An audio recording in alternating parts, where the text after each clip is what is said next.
So hey guys, welcome to my Saturday ride, or one of my Saturday rides this week. So it's near the end of October. We finally got a taste of some winterish weather. We got some snow past 48 hours, but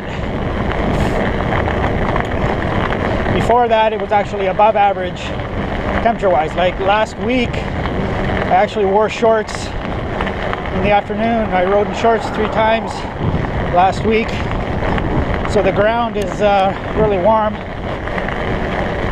The ground hasn't had time to cool off, so the snow definitely isn't sticking around because it's not cold enough. So we're going to do a mixed ride today.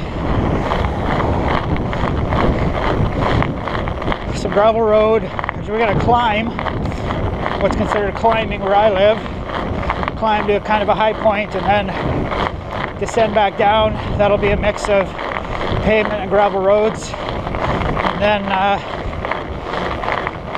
we'll come down from that high point and then we'll go check out some trails.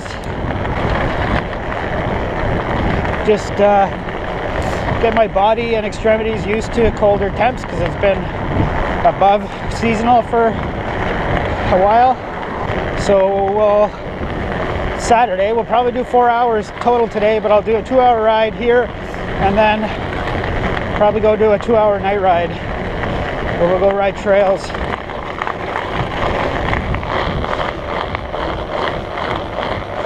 So as you can hear,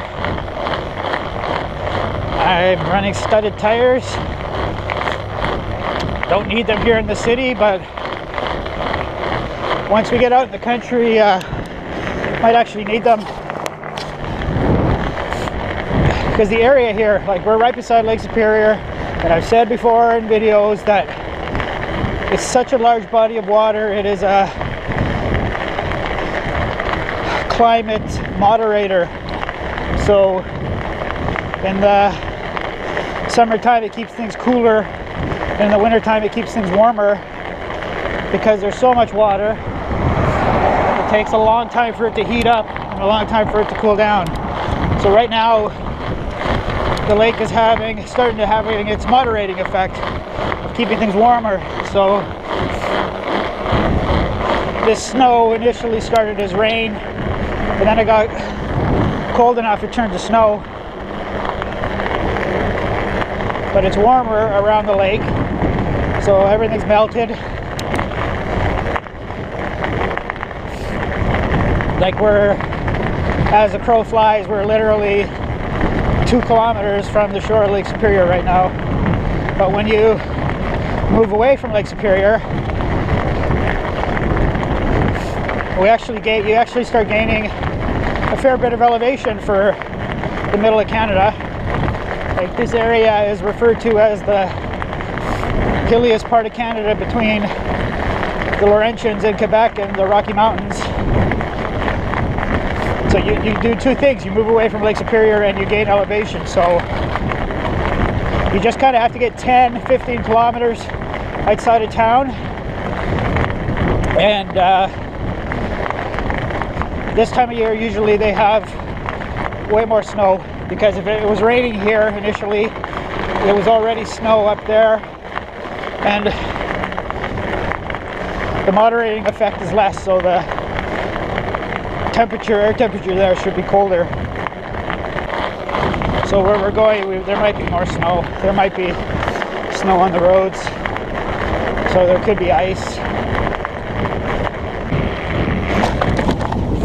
So we'll start doing a little bit of off-roading here to get us across town, so we don't have to ride on pavement as much with these studded tires. So these are actually wire bead studded Dillinger 4s. I also have a pair of Kevlar beaded studded Dillinger 5s that I've had for I think almost 3 years, and I got what I think is a good deal on these. So I got this pair of wire bead studded Dillinger 4s for less than what a single studded Kevlar beaded Dillinger 5 would cost. So I kind of bought these strictly for commuting since, well, not strictly, but mostly for commuting. Since I no longer have my Krampus, my Willier 29 Plus bike is too nice to submit to winter conditions, and the suspension fork is going to be destroyed in winter conditions. So it looks like I'll be doing primarily, once true winter conditions hit, the majority of my commuting on this bike. I mean, I have my Celsa Fargos, and yeah, I'll use them a little bit in winter when conditions are firm and hard packed, and I have actually 3 different studded tires that I can use on my Fargo.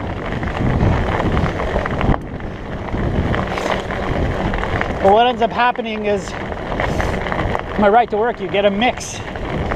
So you could have side streets that are unplowed and gnarly and bumpy, and where a studded fat bike handles it best, and then you'll have totally hard packed snow and ice on the trails and bike paths, and then you'll have lots of exposed pavement on the main streets that I have to deal with. So lots of times on those side streets, a fat bike with studded tires is the most comfortable, confidence inspiring bike to use. So even though I need it for just small sections, I'll deal with the disadvantages the rest of the time to be able to ride confidently on those side streets.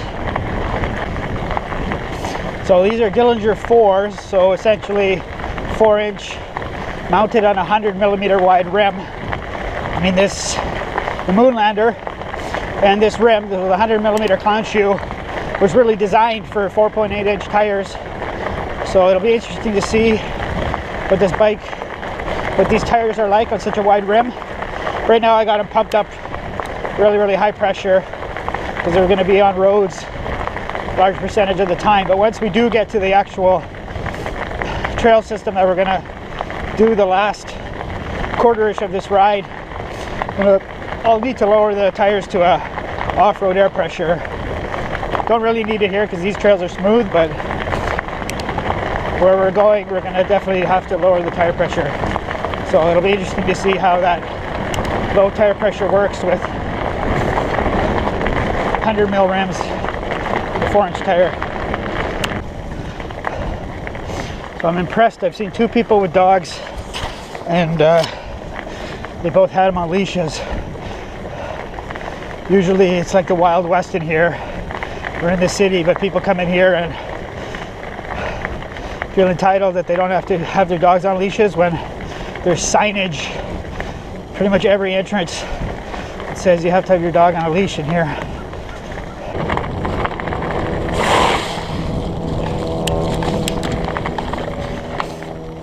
Hello.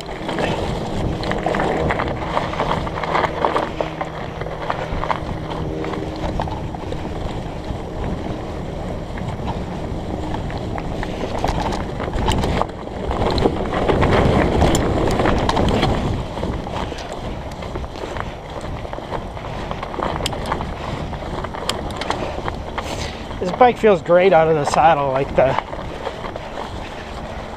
old school riding position on this, longer and more forwards.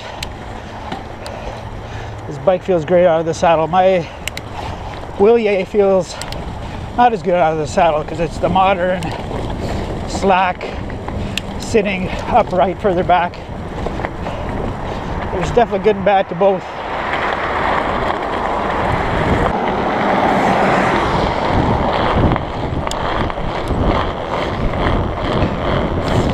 Alright, so now we start gaining altitude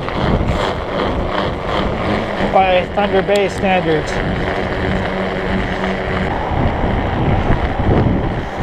We got a north wind, but it's nothing compared to what we were dealing with the past few days. Yesterday it was 50km/h wind gusts, and the day before that it's like 70km/h wind gusts. So I'm running clipless pedals. Today I've got Louis Garneau. I think it's the LS100 insulated cycling shoe. It's like a lighter weight insulated shoe. It works down to, say, to wear the shoe on its own. I can use it down to, say, minus 10 Celsius for an hour with no covers. So it's not a hardcore winter shoe, but for my commute, even if it's like stupid cold, like minus 20, minus 30, which it is plenty of times on my ride to work, I can wear these with just some sort of shoe cover, and 45 minutes or so it takes it to get to work, my feet survive and I get the performance benefits of clipless.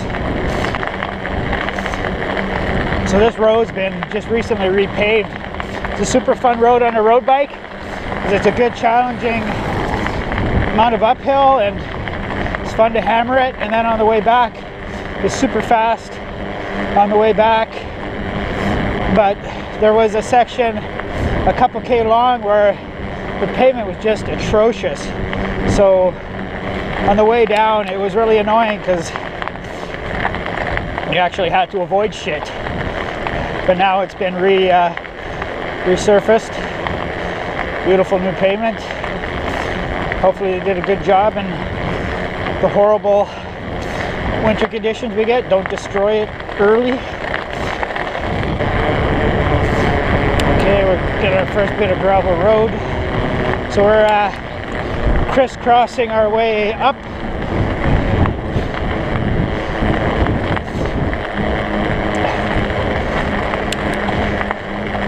So it adds some extra distance. Like if we were to just keep following the road to the left, it's just all paved, but this way allows us to crisscross our way up and get some gravel roads on every criss and cross. Is that how it works?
Out to some pavement. This is Highway 527 to Armstrong, Ontario, so it's a dead-end highway. It ends at the community. So yesterday, about 60K out this way, they got 15 centimeters of snow. An ambulance went off the highway. So the temperature is minus 2.3 Celsius.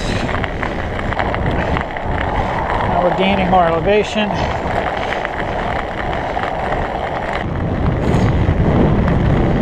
Alright, so we're a bit higher than that first gravel road. So now we're crossing a second gravel road, and now that little extra bit of elevation is now snow covered.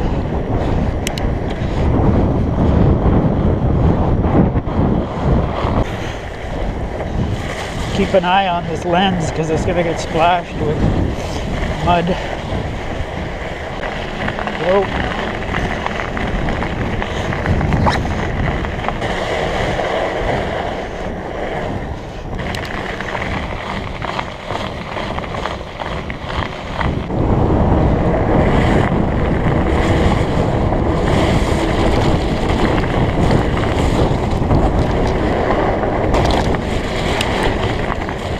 One-lane bridge, you know you're in the country when. So now we're going to gain some more elevation. We'll see, once we get to the high point, I'll check the temperature, see if it's much colder once we get to the top. Where I live, you could say, is mildly mountainous. I wouldn't necessarily call where we live truly mountainous, but a decent amount of climbing here.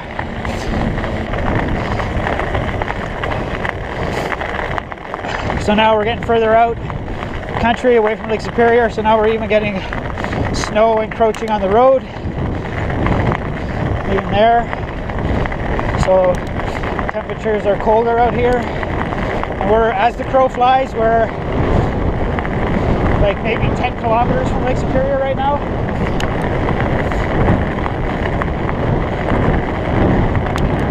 So it's that the combination of just moving away that distance and the sudden gain of an elevation. The climate's different out here, only 10k away from Lake Superior. Okay, that little extra bit of elevation gain right there. Now look how much extra snow is on the road.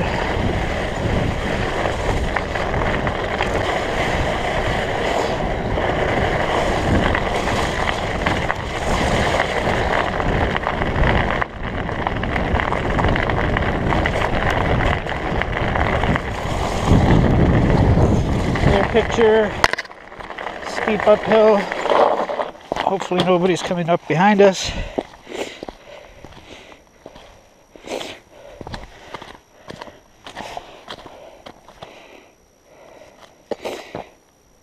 I don't know if I'll put all of these on Instagram, but I'll definitely put them all on the Strava for the ride, since you can just upload pictures. That's beautiful too. I wonder if the bike will stand up. Apparently it will.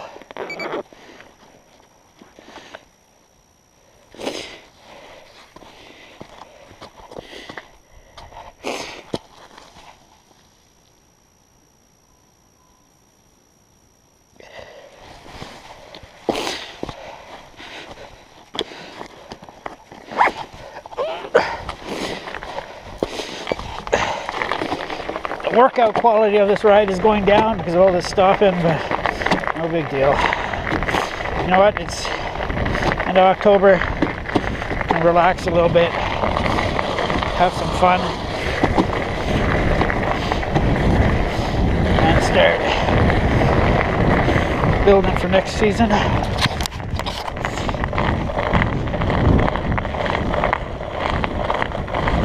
Man, that's awesome too. Look at that, just all the snow just filled in all the little gaps. This is another super steep paved section, one of the steepest paved sections in the area.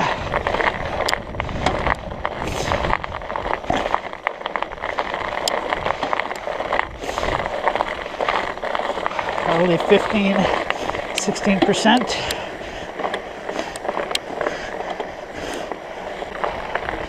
So the top of this is going to be, I think it'll be the high point of our ride today. Let's check the temperature. Minus 3.3 Celsius out here.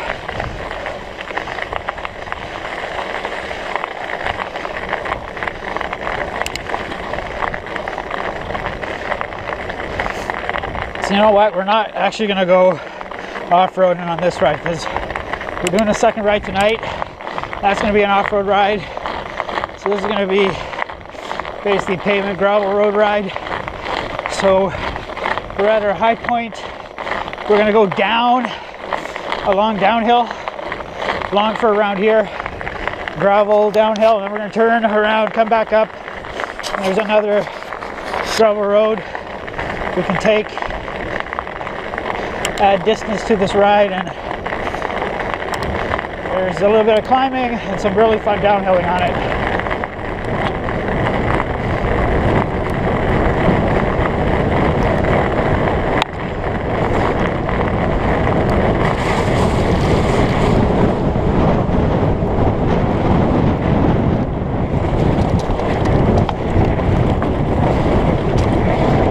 Whoa, so there was a scenario where, because we're running much tire pressure, like 20 something psi in these things, that it got sketchy there. Bike started squirming around because there's some really deep snow there that got partially packed down by car tire tracks. But then this bike cuts through it a little bit and starts squirming, which wouldn't have happened if we had lowered the tire pressure for snow, for actual flotation. Right now, our air pressure does not help with flotation. Our air pressure is about low rolling resistance on firm surfaces.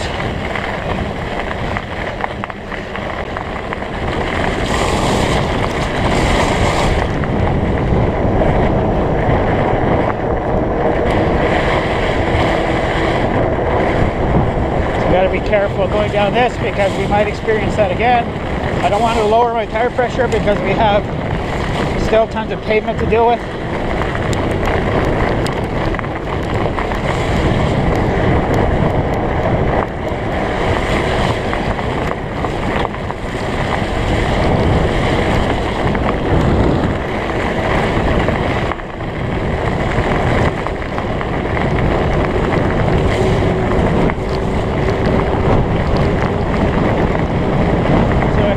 Running a single chainring is a disadvantage. We're spun out.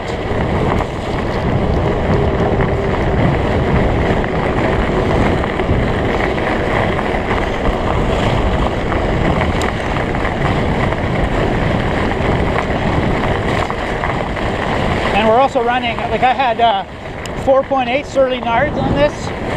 Those tires are freaking huge. I should have actually, when I was putting these on, at the shop I deal with, I should have taken a picture of the difference. Like, these things are tiny compared to 4.8 inch Nards. So the Nards actually, the 4.8 Nards, I don't think I was spun out till close to almost 40k an hour. But with this smaller diameter on these tires, we're spun out at like 35, 36k an hour, which is no big deal in full-on winter conditions, because obviously you're not going to hit that often. But on really fast downhills, you're going to be spun out sooner. Oh, one-lane bridge and motor vehicle coming this way.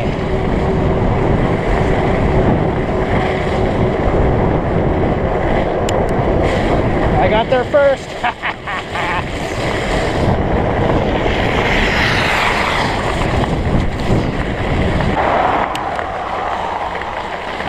Okay, so we're going to turn around here. We're going to go back up that hill and take another road.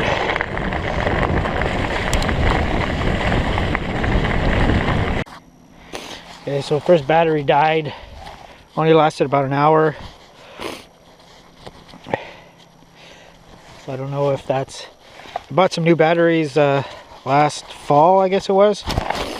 And as you know, I haven't been making many videos, so the batteries sat for long periods of time, not being used, which I think damaged the life of them.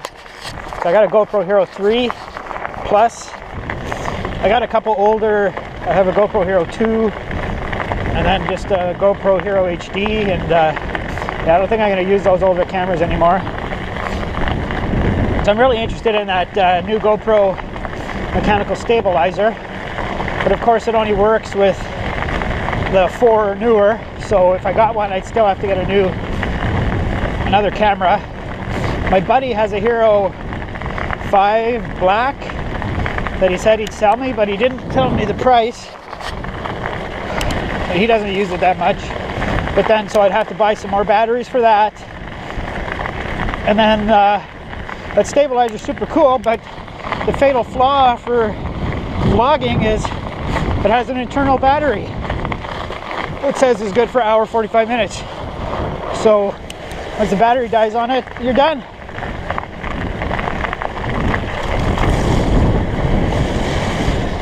But I still might get one because it'd be good for doing like clips. I can do clips of our trails here, mechanically stabilized clips, and I can still use it on shorter vlogs. Like the battery would die on this ride.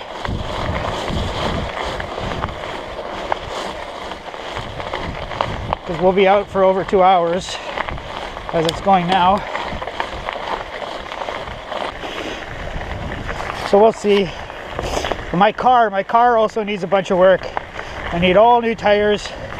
Needs work on the suspension, some work on the brakes. And I barely drive my car. So the longer it sits, the worse it's all gonna get for the car. So I need to get that thing in good running order. So the other thing I could do, used to do, I haven't done, didn't do last winter, is throw this bike in a car and drive 30 minutes to an hour out of town and do some awesome rides out on snowmobile trails, country snow-covered roads. There's some absolutely beautiful riding that can be done. There's another beautiful shot. Man, we're stopping a lot on this ride.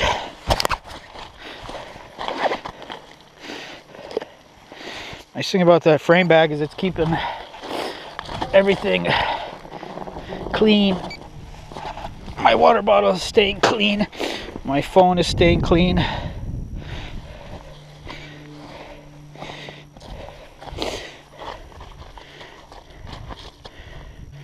Oh, I think it's gonna be a nice picture. Now my cleats are clogged.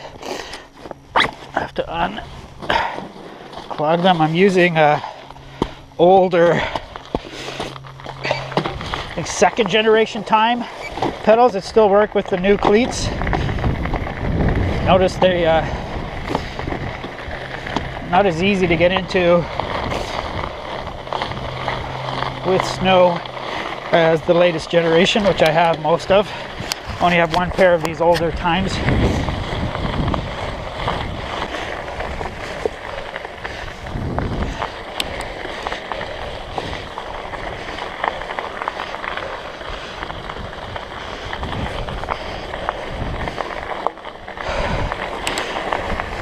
Take another picture there while we're riding. Pick and choose the good ones.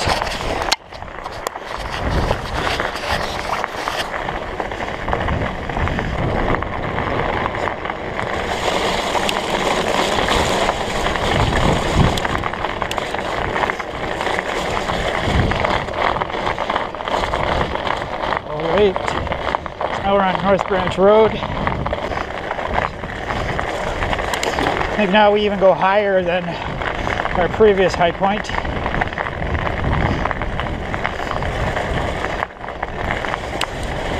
I'll put the Strava link for this ride in the info box as well.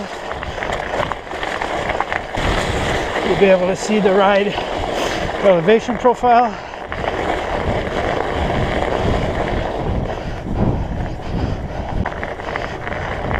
So this is definitely ice now that we're dealing with, so thank goodness we use extended tires.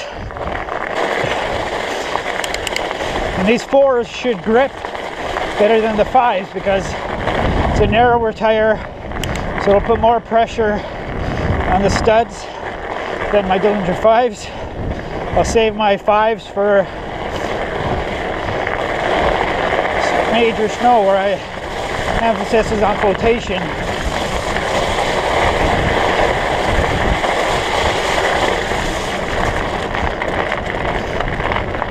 We only had one flotation related issue today. We almost wiped out because of it, but not going to adjust my tire pressure because of it. Lowering the pressure would also make these studs grip less. Another really steep section.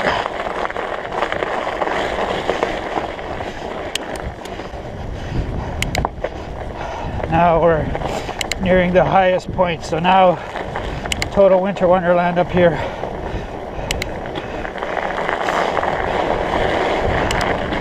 In the last few days of October in Thunder Bay, Ontario.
pavement the rest of the way home.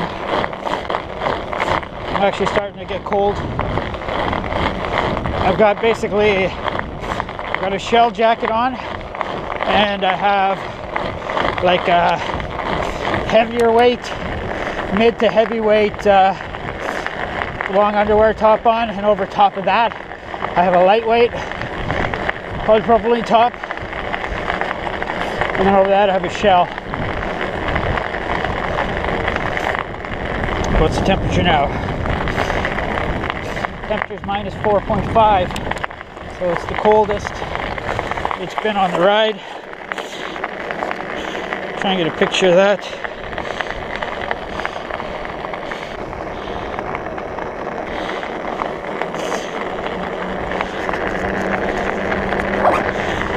Okay, now it's just mostly gradual downhill pedal fast home.